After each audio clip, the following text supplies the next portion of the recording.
Mendoan, menyatu dalam doa dan renungan.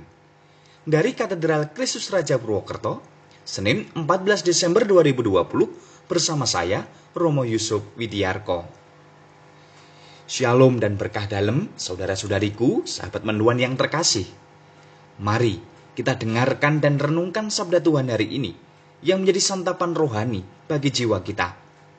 Bacaan dari Injil Matius, bab 21, ayat 23 sampai 27. Kita siapkan hati kita untuk mendengarkan sabda Tuhan. Dalam nama Bapa dan Putera dan Roh Kudus. Amin.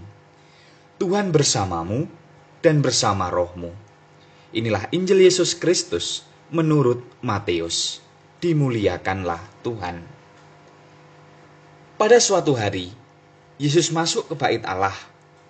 Ketika ia sedang mengajar, datanglah imam-imam kepala dan pemuka-pemuka bangsa Yahudi kepadanya.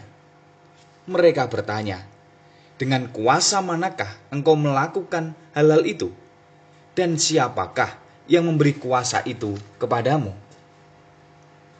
Jawab Yesus kepada mereka, "Aku juga akan mengajukan satu pertanyaan kepadamu, dan jika kalian memberi jawabannya, aku pun mengatakan kepada kalian, dengan kuasa manakah aku melakukan hal-hal itu? Nah, dari manakah pembaptisan yang diberikan Yohanes? Dari surga atau dari manusia?" Mereka lalu berunding satu sama lain. "Jika kita katakan dari surga, ia akan berkata kepada kita, 'Kalau begitu, mengapa kalian tidak percaya kepadanya?' Tetapi jika kita katakan dari manusia, kita takut kepada orang banyak, sebab semua orang menganggap Yohanes itu nabi." Mereka lalu menjawab, "Kami tidak tahu." Maka Yesus pun berkata kepada mereka, "Jika demikian, aku pun tidak mau mengatakan kepada kalian dengan kuasa manakah aku melakukan hal-hal itu." Demikianlah Injil Tuhan. Terpujilah Kristus. Dengan kuasa manakah engkau melakukan hal-hal itu? Dan siapakah yang memberikan kuasa itu kepada kamu? Demikianlah pertanyaan para imam kepala dan pemuka bangsa Yahudi yang disampaikan kepada Yesus.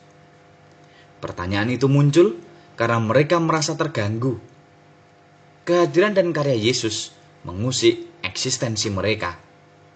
Orang mulai lebih mendengarkan Yesus dibandingkan mereka. Mereka kehilangan pengaruh, kehilangan kuasa. Kuasa atau kekuasaan itu menggiurkan. Secara instingtif manusia itu ingin memilikinya. Ada kecenderungan untuk menguasai sesuatu atau sesama yang lain. Dengan kuasa, orang bisa melakukan banyak hal, entah itu untuk kebaikan maupun untuk kejahatan. Entah untuk kepentingan bersama ataupun untuk kepentingan diri sendiri dan kelompoknya. Saudara-saudari yang terkasih, mari belajar untuk tidak gila kuasa atau kekuasaan. Mari kita kuasai diri pribadi kita dengan baik, sehingga tidak ada ambisi untuk berkuasa secara semena-mena atas yang lain. Jika kita dipercaya atas kuasa tertentu, mari kita gunakan itu untuk mengabdi Allah dan melayani sesama. Mari kita serahkan pula hidup kita ini pada kuasa Allah yang berkuasa atas diri kita dan seluruh dunia dengan berdasar pada kasih dan damai sejahtera. Marilah berdoa. Allah Bapa yang Maha Baik, Engkau menguasai dan memerintah dunia ini dengan penuh kasih dan kedamaian. Semoga kami selalu mengakui dan menyadari kuasa-Mu itu, dan mau menyerahkan diri kami pada penyelenggaraan-Mu. Semoga dalam hidup harian kami tergerak untuk selalu berusaha mengabdi-Mu dan melayani sesama kami dengan tulus dan gembira hati. Demi Kristus Tuhan dan pengantara kami. Amin. Tuhan bersamamu dan bersama rohmu.